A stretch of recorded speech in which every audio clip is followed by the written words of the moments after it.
Hi, this is Denise LaRosa, and you're listening to Mom Talk with Denise LaRosa, where moms get together to share our joys and challenges while also providing listeners with some invaluable resources and information on parenting. Thank you for joining me today. Remember, this show is about you, so please become an active participant by visiting www.deniseandlarosa.com, liking my Facebook page, Mom Talk with Denise LaRosa, and follow me on Twitter at Denise and LaRosa. My guest for today is a beautiful woman inside and out. As a woman who has suffered a miscarriage and experienced other maternal health issues, I totally connected with her story, as I'm sure a lot of you will. Makeup artist and beauty expert Timoria McQueen has been making her mark in the beauty industry for over 15 years.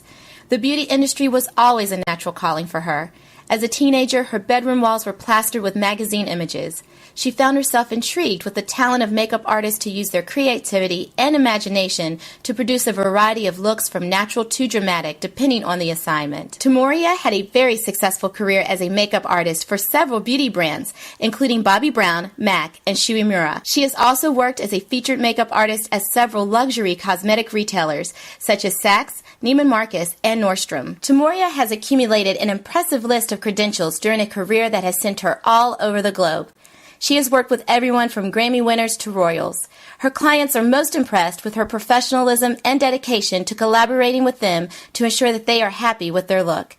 She has had the pleasure of working with many celebrity clients, including Mariah Carey, Candace Bushnell, Angie Harmon, and Carrie Hilson. In April of 2010, Timoria suffered a near-fatal postpartum hemorrhage and underwent a life-saving surgery shortly after the birth of her daughter.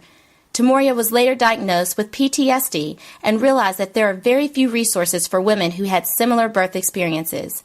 Along with providing resources for other women, she shares an intimate and candid look at what her life has been like since giving birth 3 years ago on her blog, www.timoriamcqueen.com. I had the amazing opportunity to chat with Timoria, and quite frankly, I wish I had her shoulder to lean on during my miscarriage. Her strength and dedication to maternal health advocacy is extraordinary. Please take a listen.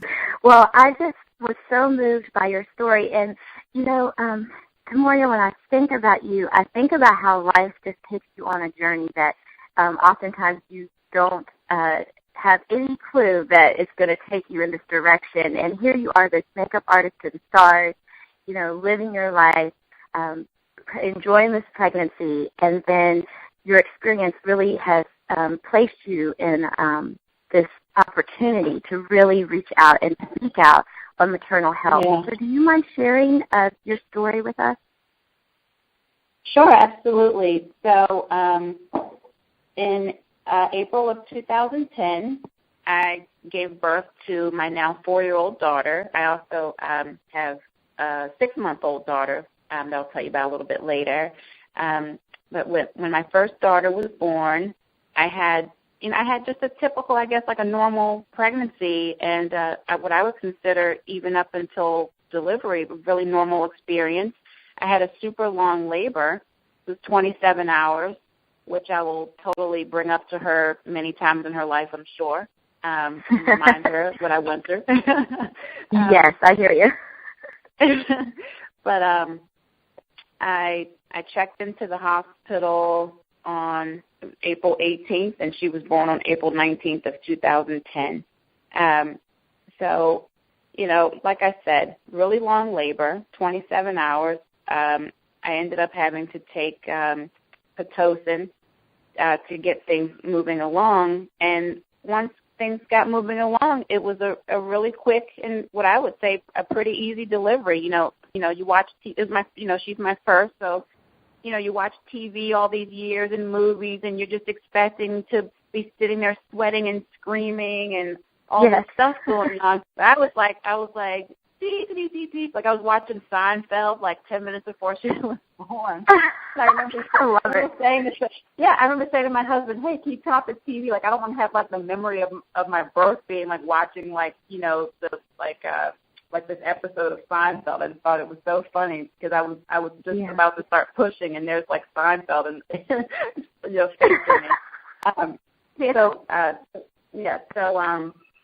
So after we turned off the TV and I pushed her out, probably took maybe 10, 15 minutes tops. Wow. And I remember just thinking, wow, that's it? You know, like this was almost like too easy. Like, I feel like I barely even broke a sweat. You know, I didn't even make a sound. Like, I remember just kind of like grunting a few times, and that was it. So my daughter was handed to me. You know, they're cleaning her off and showing her to me, and almost immediately the dynamic in the room really changed.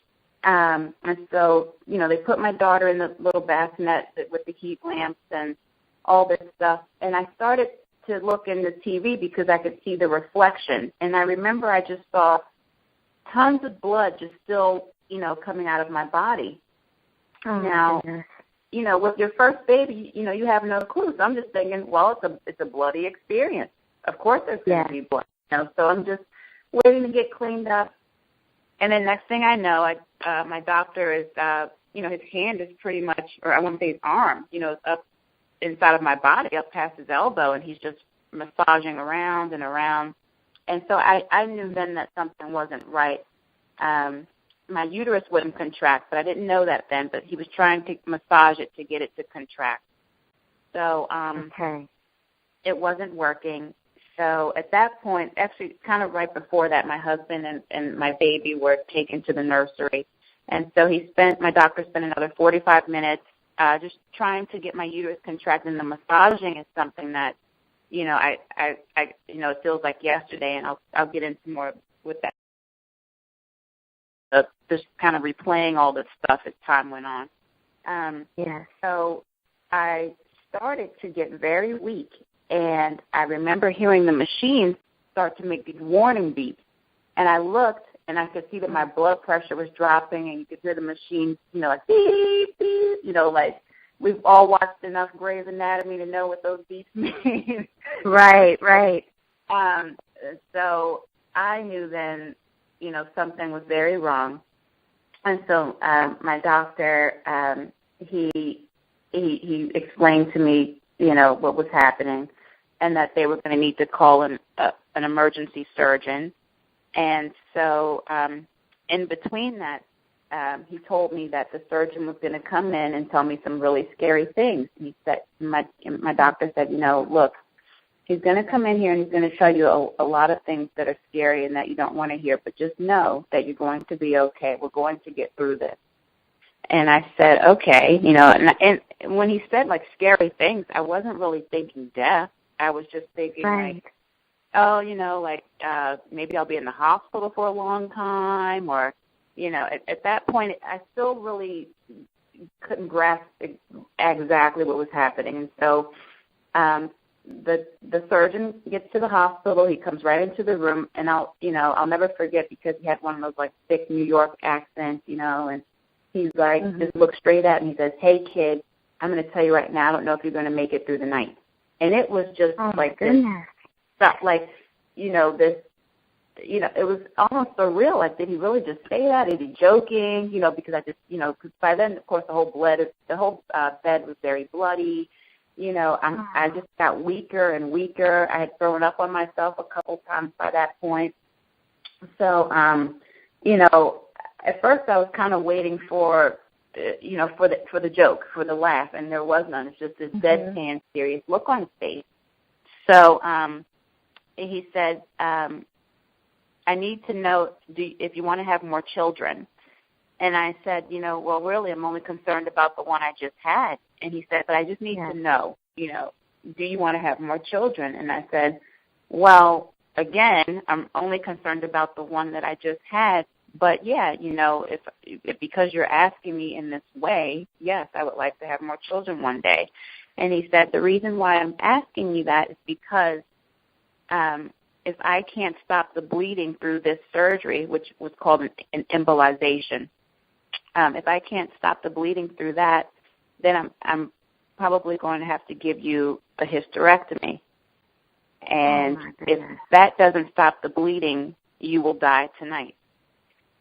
So, so, you know, here I was, you know, after 27 hours of labor, I had my first moments with my child. I always felt like they were stolen from me because she was rushed into the nursery right away. And I had a 3.5-hour surgery, which I had to be nude and a wig for, because I had to tell the surgeon whenever I felt any pain or anything that he was doing. And they had a monitor over my head, and I could watch the whole thing, too. So I was watching each little incision he was making, every single one I could see.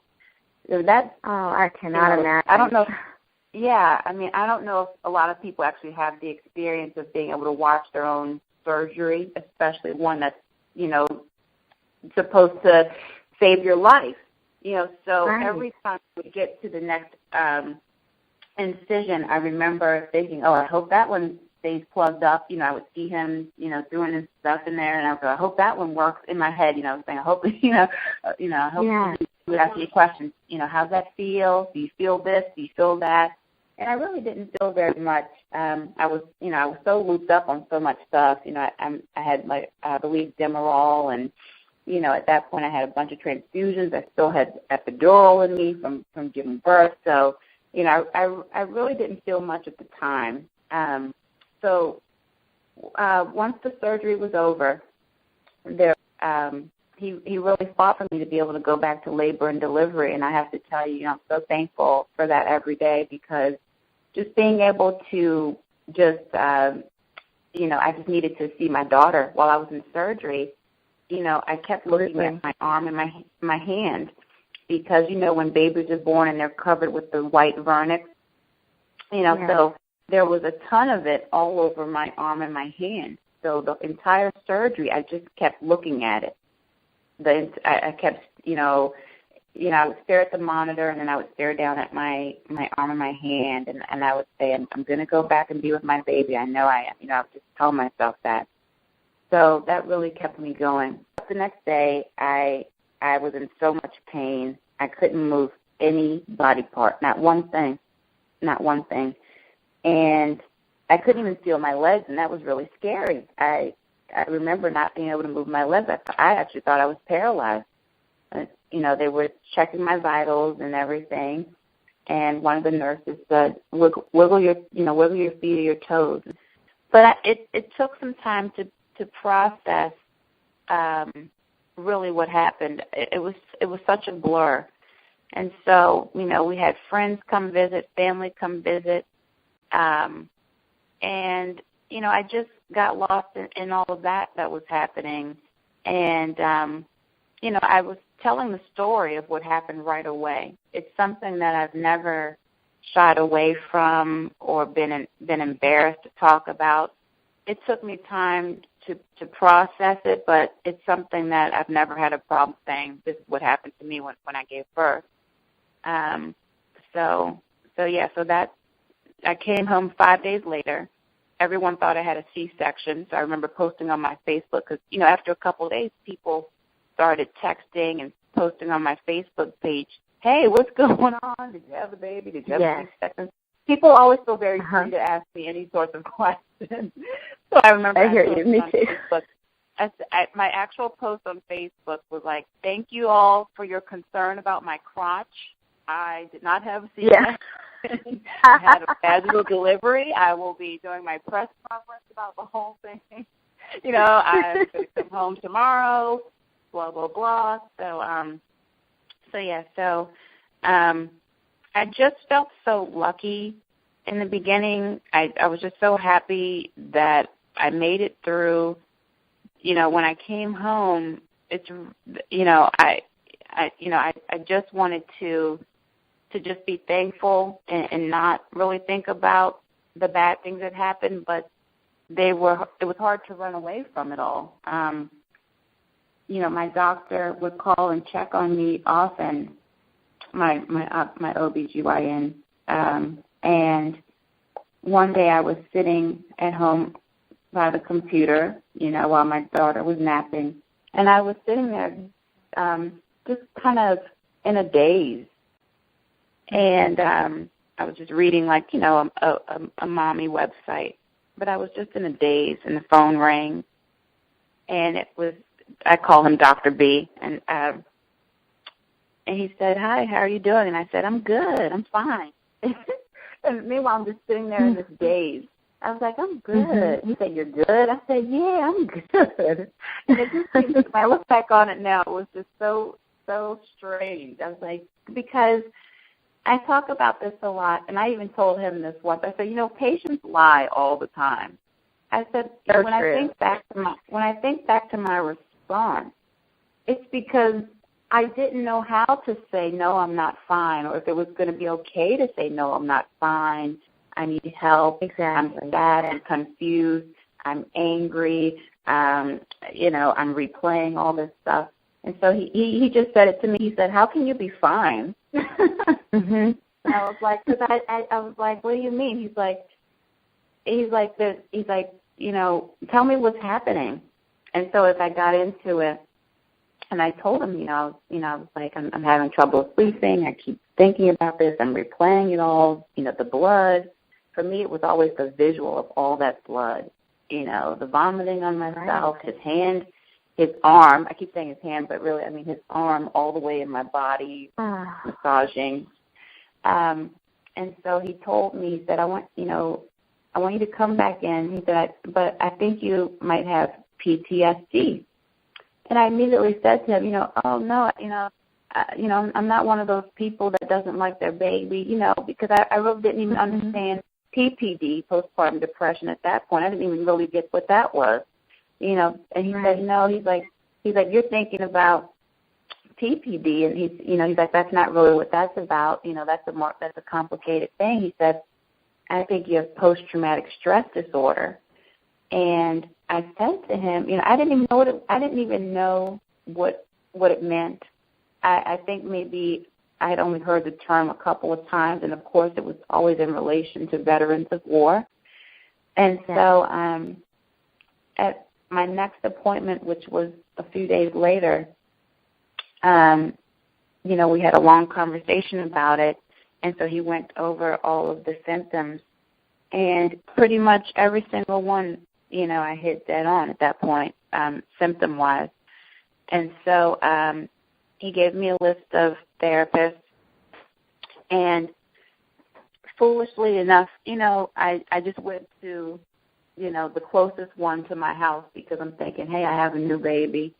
This lady went to a bunch of great schools. She'll know what to do. Yeah. And I like to tell women this because, we just seem to, when it comes to our own health a lot, we don't do the research, and we don't vet people as much as we would a painter coming to paint our home, or a mechanic looking at the car. We just bought a house last year, and I probably met with, we had to get a fence put up, so I met with 6 different fence companies, We had to get the house painted. I met with 5 or 6 different painters. But sometimes when it comes to our health, we just ask a friend, who do you go to? Or we just look up our insurance plan and we just pick off the list. We don't really take the time to talk to people face to face and get to know them. Look at therapy as the relationship that it actually, that people really need to understand that it's a real relationship. A therapist, becomes an extended sort of friend or family member that just so happens to have an objective point of view and an education to help you deal with your issues that you need help with. And if you are not comfortable right away, I feel like, you always have to just trust your intuition, listen to your gut, because I really knew from the second I sat down with the first therapist that it wasn't going to work out. I never felt comfortable with her. Yeah. And in terms of talking about things like a birth trauma, you really need to have someone who understands that, and who understands that you really need a lot of nurturing and hand-holding through that experience, not to just sit across from someone who's going to stare at their clock and just interrogate you for 45 minutes to an hour. And so at that point, I had joined a mother's group at a local hospital, and just for new moms. And, I made a lot of good girlfriends through there. We were doing play dates. I signed up for all these baby music classes. And I had just thrown myself into motherhood, and I thought, you know what, I'm fine. I still wasn't sleeping, but to me, at the time, I just figured that's what all new moms go through. No one's sleeping, according to my group of friends. But the ones that, it's like, what are you going to do? And I joke now, hey, I haven't slept in 4 years anyway. Exactly. I'm right there with you. I have a 2-year-old and a 3-month-old, so I'm right there with you.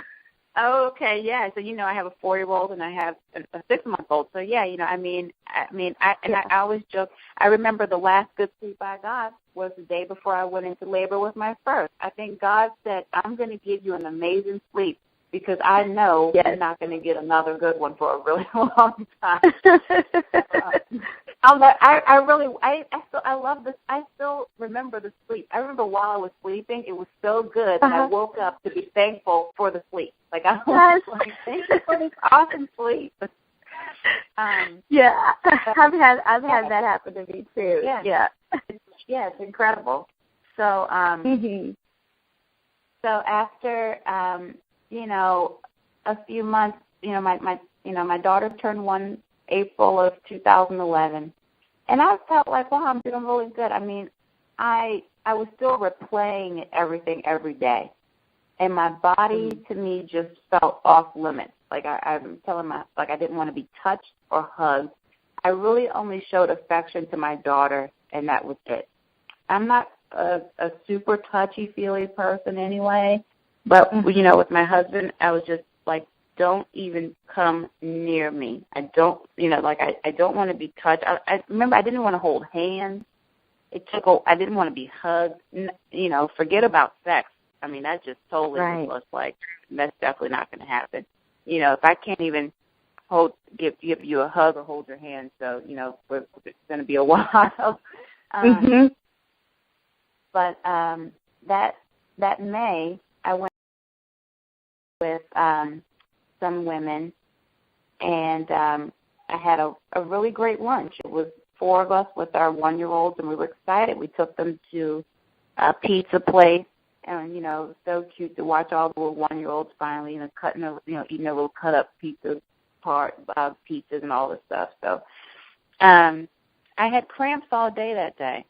But my body, after you kind of go through a birth trauma, you kind of stop trusting your body.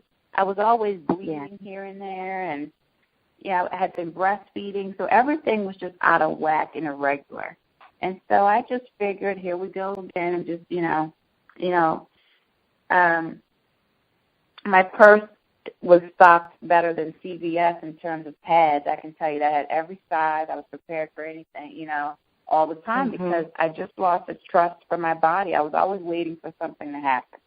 And so after lunch, our girls to go get a frozen yogurt. And so we're sitting in the frozen yogurt place, and my cramps got more intense. And I said to my friend, I think I just got my period back. It's like I said, I'm going to go to the bathroom, can you watch Gigi for me? That's my daughter. And she said, sure.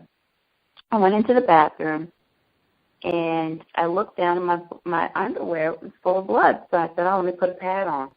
I put the pad on, and it filled with blood within about 30 to 45 seconds.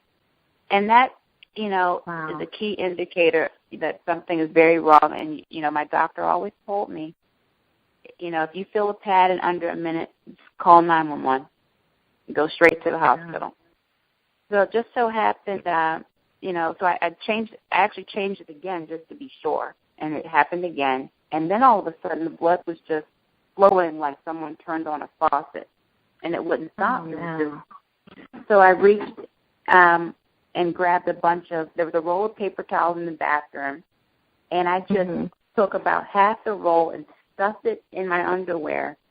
And the blood was coming out so fast that by the time I actually got out the bathroom to tell my friend what was happening, it had started to seep through my pants. And I'll never forget, because I had on these green cargo pants. I always think about that. And I told my friend, I said, we have to go really quickly. I'm bleeding again. I have to get myself to the doctor. Just so happened, my doctor's office is 2 blocks up the street from the yogurt shop. So here I am, a beautiful day in May, sun shining, people on the street, and I'm bleeding. It's coming through my pants now, dripping down my legs as I walk up the street. It's going into my shoes. I'm leaving a bloody trail. You could have found me anywhere because oh my goodness, it was like leaving breadcrumbs. You know, like here, find her, there she goes. So, up the steps to the doctor's office, waiting room, just blood, trail of blood. And I remember I felt so awful for all the women in the waiting room. You know, because there's a bunch of pregnant people at the doctor's office. And they're probably thinking, oh, no, you know, they're probably, and even at that time, you know, I still didn't know what was happening. I had no clue. So they got me into a room right away, called 911. And one of the physicians asked me, he said, do you think you're pregnant? And I said, oh, no. I know that's not it, you know.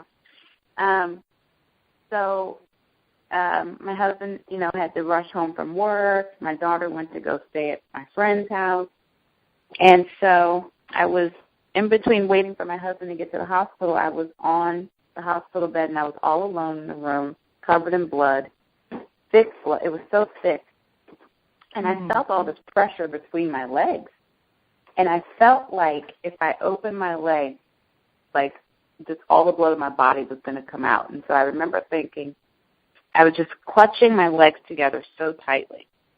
So my husband finally gets to the hospital, and at the doctor comes in, the ER attending physician, my personal physicians hadn't gotten there yet. And he was so indifferent. It was just cruel. It was, you know, he just looked at me with disgust. They did all these tests. So this is a few hours later now, so you know, the whole ordeal started around like 4 o'clock in the afternoon, so now it's around 8:30, 9 o'clock at night.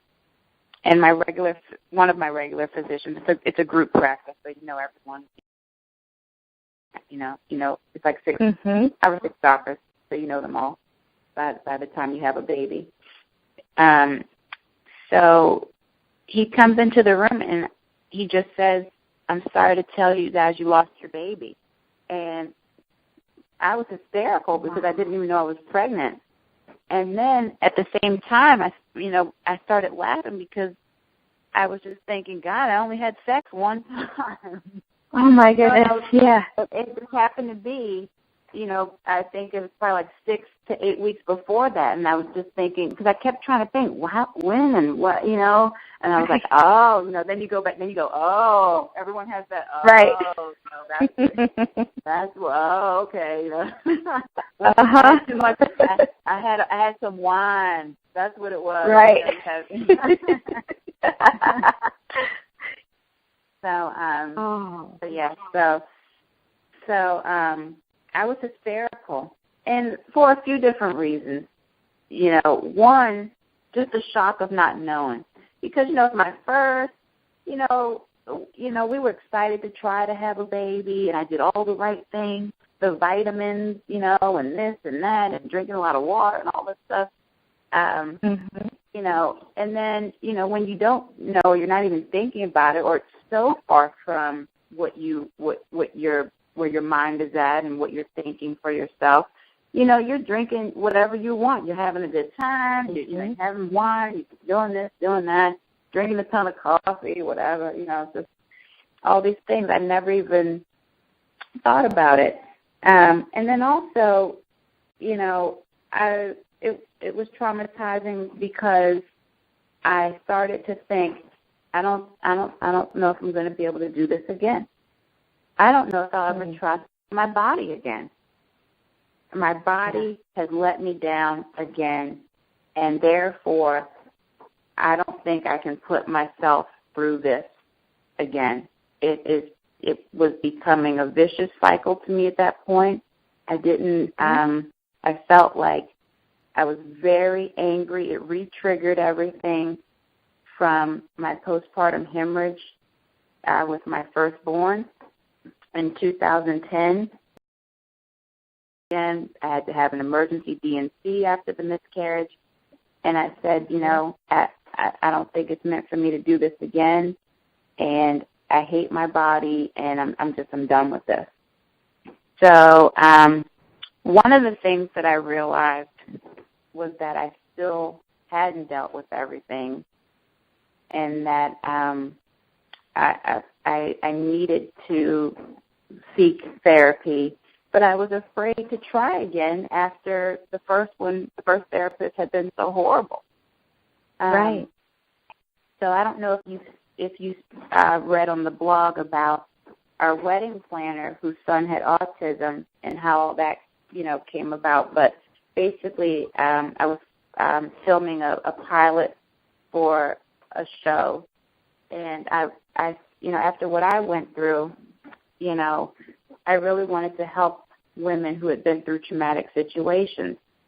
And so we used my friend for the pilot of the show, talking about her son with autism. And then the second day, I gave her a whole makeover and the whole thing. But after we filmed the pilot, I just felt so just kind of fake because, here I was trying to do good things and help other people, but I was still not really talking about what I had been through. I was all for trying to help anyone else with their traumatic situation, but for me, I was still kind of hiding, so I knew that part of the healing process for me would be to tell my story. And so that's how it got started. What I realized from doing that with Christine and talking about her son was that there's so many women and people in general going through all sorts of different things that can be described as traumatic, and how everyone defines a traumatic experience is different for them. It's an individual experience. However, there's just, there's a baseline there, that happens, and people need an outlet for it. They need to feel like they're not alone in whatever they're feeling. I watched Christine watched her evolve from feeling alone as a mother dealing with a son with autism to finding a community and a network of people, to help her, and also that she could help as well. And it was a beautiful thing. And there I was, still Googling things on the computer, PTSD and birth trauma, and I wasn't finding any information. It was and I did feel very alone. Most of the information would always link to PPD, postpartum depression. And, there's key differences there. There's some overlapping symptoms, but really, post-traumatic stress disorder is a reaction to a traumatic event. It's not a depression that occurs after pregnancy, which is the definition of postpartum depression. So, for me, people that I could relate to was a whole other crew. It was war veterans, people who had lost limbs, plane accidents, stuff like people who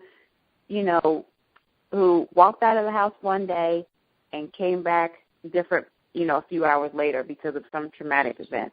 And those were the people that I was able to relate to. And when my doctor actually compared what I went through to a soldier coming back from Afghanistan or Iraq, when I was first diagnosed. And I used to think it was, just ridiculous. And I would say to him, Dr. B, this is the craziest thing I've ever heard. I'm not, fighting for my life or riding around a tank getting shot at. I said, I just feel, that's, I don't deserve, that sort of to be put in a group with veterans who are fighting for our freedom. And he said, absolutely you do.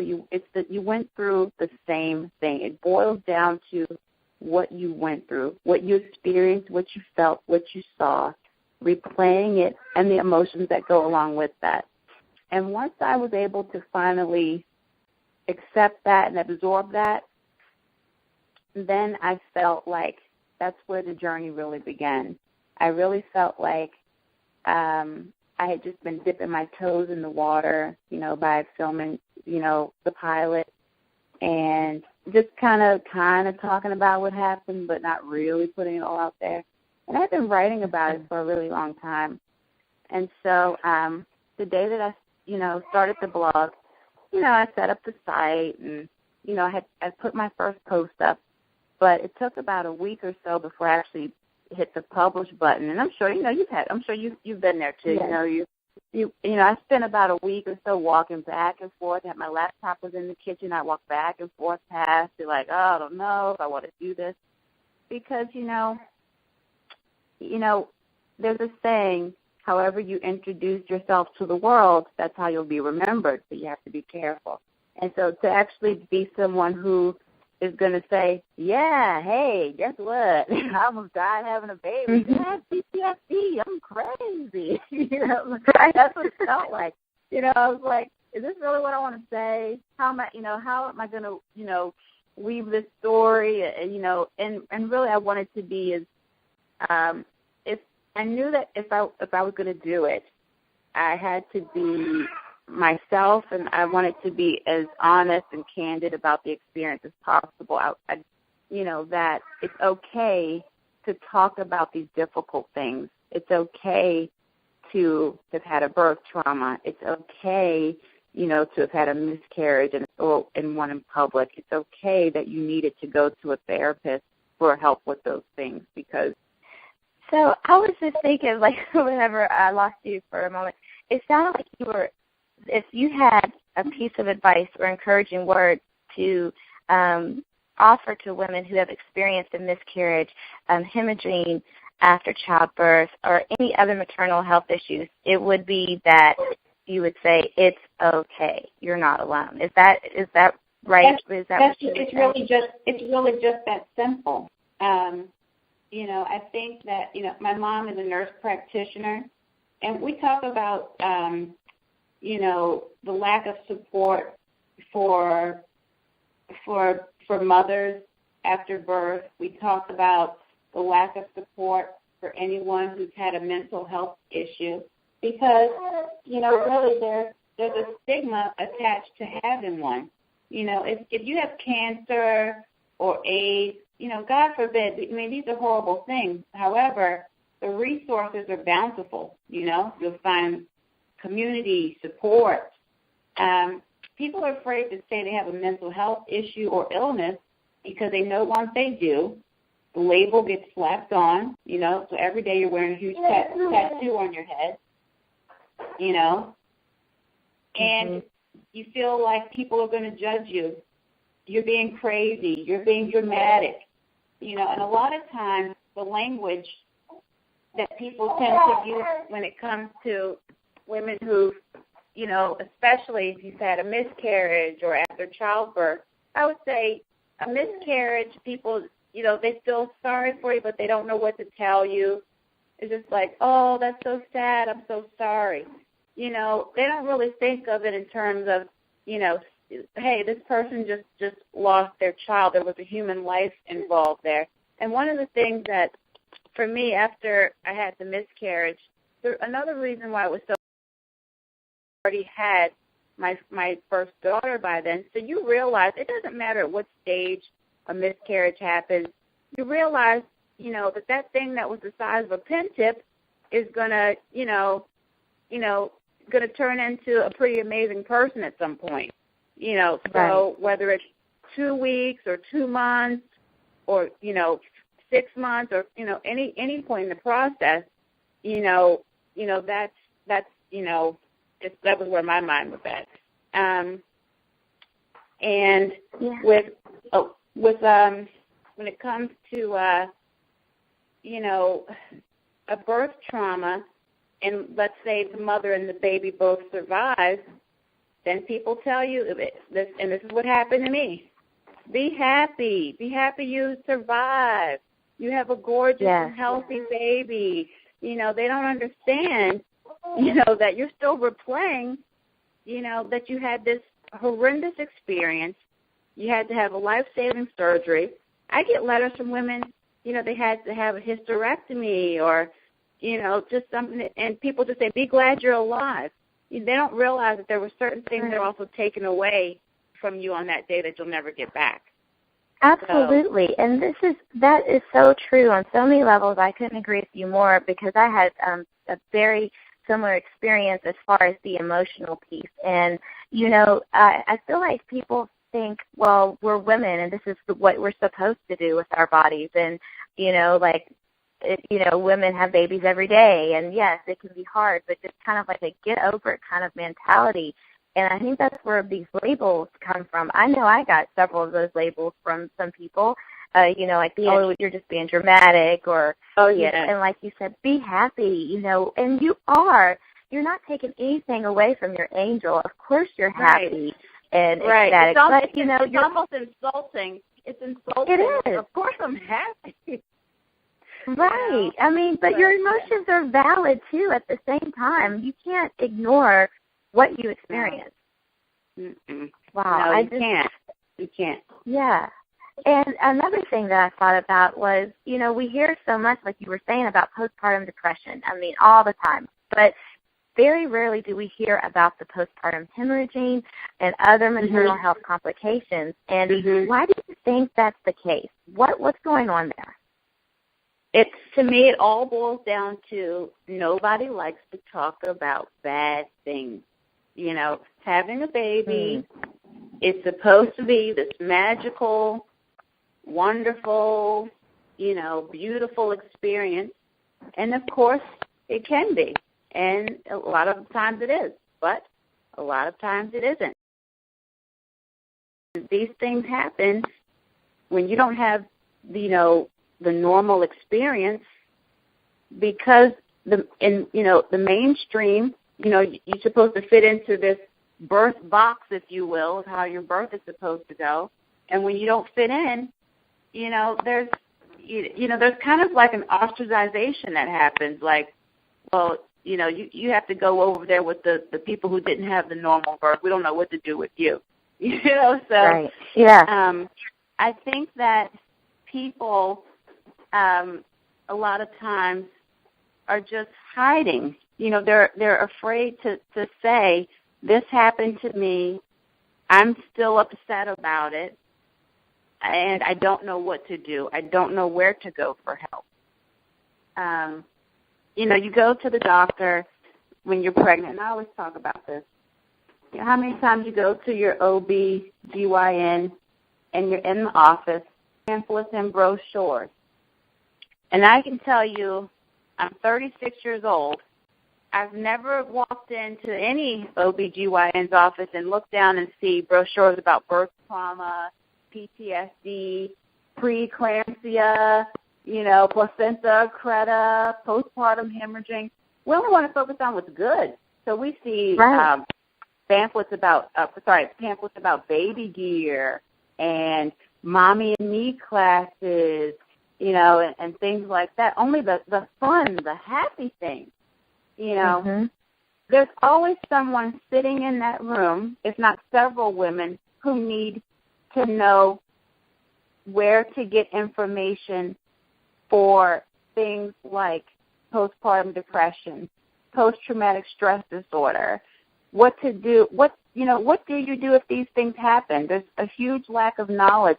Nothing's preparing anyone for a birth trauma, something no one really talks about. The only thing I ever thought about was, I guess if I don't have a vaginal delivery, I might have to get a C-section, because that's all I knew. That's all I'd ever heard about. It's like, vaginal and C-section. Like, those are the only two, that's the only things that happen during birth. I never thought about birth trauma, or any of these other things that I now talk about and write about. For me, it was just like, okay, well, I guess I'm going to go in and I'll either have her vaginally or I'll get a C-section. I never thought about anything else. So when this happened to me, I really felt like, I know I'm not alone, but where the hell are these other people at? Exactly. Okay. So when I found out about Christy Turlington, it was because my mother-in-law called me one day and she asked me if I had seen the Today Show. Chrissy Turlington had just happened to be on the Today Show telling her story. So this was birth. And it was the first time I heard someone talk about birth as a trauma, which it wasn't even like she was saying, oh, after the birth I felt like this. It was talking about the actual birth experience being traumatic and how she had a postpartum hemorrhage. And she had almost exactly the same experience to the T. I couldn't believe it. Now, whether or not she had PTSD or not, that's something I don't know. I've never heard her talk about that. So, but yeah, for me, it's about just opening up the dialogue and having an honest conversation about, what can happen or during and after birth and the feelings that go along with that. Right. And you're not only, what I just love about you and what you're doing is like, not only are you opening up the dialogue, you're actually putting action behind that dialogue with the Maternal Accountability Act of 2014. And a lot of times I follow you on Twitter and I follow your blog, and you have really enlightened me in so many ways to what's actually happening with maternal health in America. Yeah. And if you don't mind for, a quick moment to share some of your findings in regards to maternal health complications, especially this one that really shocked me about Black women and how we are so much more likely to suffer from maternal death. Could you talk about that, please? I can. I actually just, there was just a local story on the news up here in New York about a Black mother, died just a few days ago, and so did her twin she was pregnant with. And she already has 2 children that she had via cesarean. And when she shows up to the hospital in labor, I think she was in labor prematurely, they made her have a natural birth. Now, this is after seeing someone's chart. The person and her husband are already saying to you, I have 2 children, I had them via cesarean. And they did not give her that option. They said, well, we want you to have this baby naturally. We're going to do a natural birth. And see, that's the difference right there. Right there is where the health system, I feel like, can fail us sometimes because patients aren't listened to. Charts aren't read thoroughly enough. And on the patient, we were much different parents in that hospital the second time around this past March because we'd already been through hell. And we educated ourselves. We made sure to know at each and every step of the process, what did we want to have happen? And we wrote it down. We memorized it. So let's say even when I went in, if someone had said to me, we're going to do a C-section today, I would, I knew that could only occur at a certain point in the process, not just jump right into that. I knew the timing of when that should happen if the need were for that, and it wasn't. I was able to have a vaginal birth again. But a lot of people, you just trust your doctor. You trust the hospital because that's what we're conditioned to do. We're not conditioned to ask questions and seek information. And we don't expect to go to the hospital and not come out when we give birth. It's not a realistic expectation yet in the minds of people. However, it is happening every day in America and, of course, every day in the world. But the problem in the U.S., the reason why it is such an unbelievable problem in the U.S. is because the United States spends more than any other country in the world on maternal health care every year. $98 billion is spent on prenatal care. And yet, we rank 60th. When I first wrote my article, it was 59. Now, we rank 60th in the world out of 180 countries in terms of maternal death. So a lot of people say, what does that mean? Translate that into English for me. That means 59 other countries are better than keeping new mothers alive than the United States of America. It's pathetic. It's shameful. And so, in terms of why it happens to one group more than another, you can break it down many different ways. It's to me, it's just general education and knowledge in terms of what you have access to, knowing that you have options.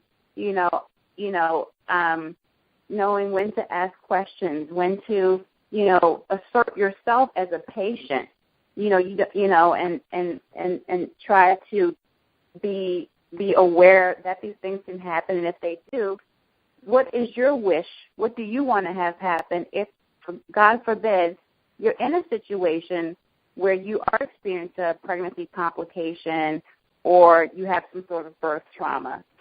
The most shocking fact to me is that 90% of these deaths are preventable. We can't save everybody, but 90% are preventable. We have 2 mothers dying every day in the U.S. because of birth complications, and it doesn't have to be that way. It just doesn't have to be that way. So when I found out about this bill, I came across it by accident. I was doing research for an article, and I just typed in, I Googled maternal health acts of, 2000s or something, just to see what the last 15 to 20 years has been like in terms of maternal health legislation. And I thought it was such a coincidence because this bill was introduced on my due date this year, March 12th. Yeah. Oh, my goodness. So, yeah, I remember just staring at the screen. I didn't believe it. So I started researching the bill, and then I looked and I saw that the bill only had 25 co-sponsors. So out of 435 people in Congress, only 25 feel like it's worth also. Now, that's also shameful. And then you also think how many women are in Congress? So that means probably not even all of the women sponsored it. No, not at all. Not at all. So, wow.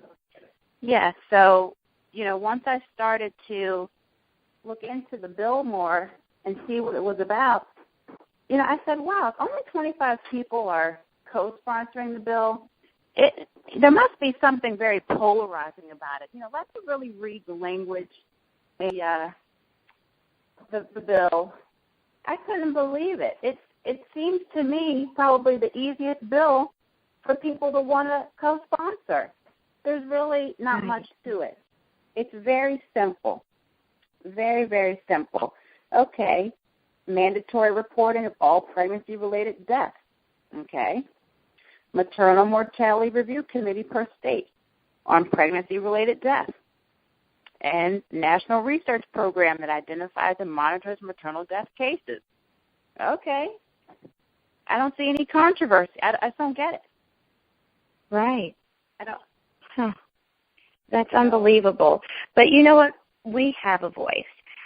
Those of us who are in support of this bill, those of us who have experienced many things that could be changed for a lot of women through this bill. So how can we get involved? Well, there's a couple of things that we can do. And I think one of the most important things to do is to call your local congressperson. You have to let them know that you're paying attention to what's happening and how they're voting. Calling, writing letters, that's going to be very effective. As you know, I started a petition on change.org. It has over 1,300 signatures now. Yes, and I'm one of them. Thank you. It's all about letting our legislators know, or just, what it is to me? It's, I'm going to just tell you, when I wrote, I think you've read one of my articles on Huffington Post and also on the bill. This is really what it boils down to me. do you care? That is really my question to Congress. Does Congress care about mothers dying after childbirth? Why did your position change? Why are we not, where's the disconnect here? I'm not getting it. Well, you know what? I feel like we can change that.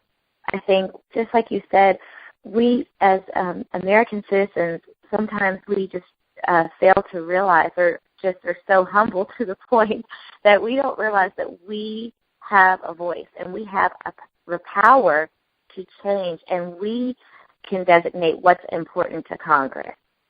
Right. I think what's happened is, we can do that. Yes. I mean, I cannot tell you how refreshing it is to hear from you, to see what you're doing, and to hear about what you're doing as a mother who has, and as a woman who has experienced a miscarriage and other maternal health issues myself. It's something that it's just really nice and a blessing to have a voice for us. And I just wish you the best, like just both personally and with your mission, and whatever we can do on Mom Talk with Denise LaRosa, whatever I can do personally, I'm all for it. So I would just love for us to stay in touch. Oh, absolutely, Denise. I have, what I consider, these, like you, and other women that have reached out to me across the country and even across the world, and I say, like, I'm building an army of maternal health warriors.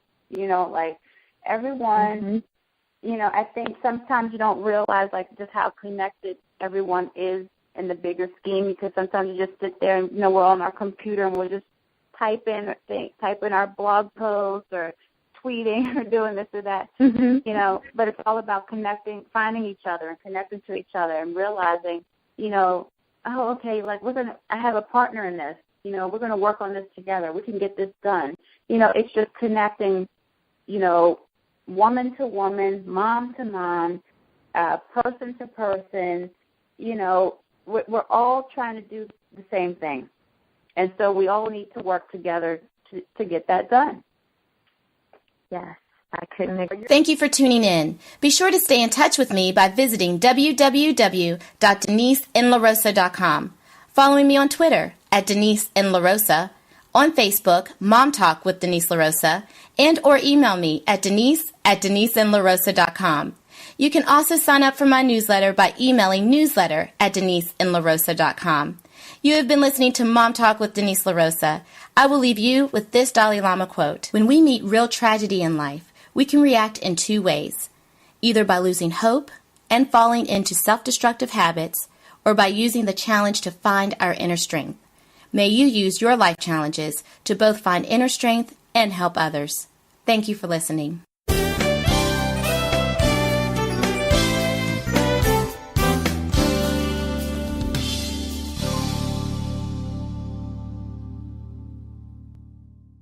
Thank you so much for watching this video. If you would like to see more, please do me a favor and subscribe to my YouTube channel or check out some more videos.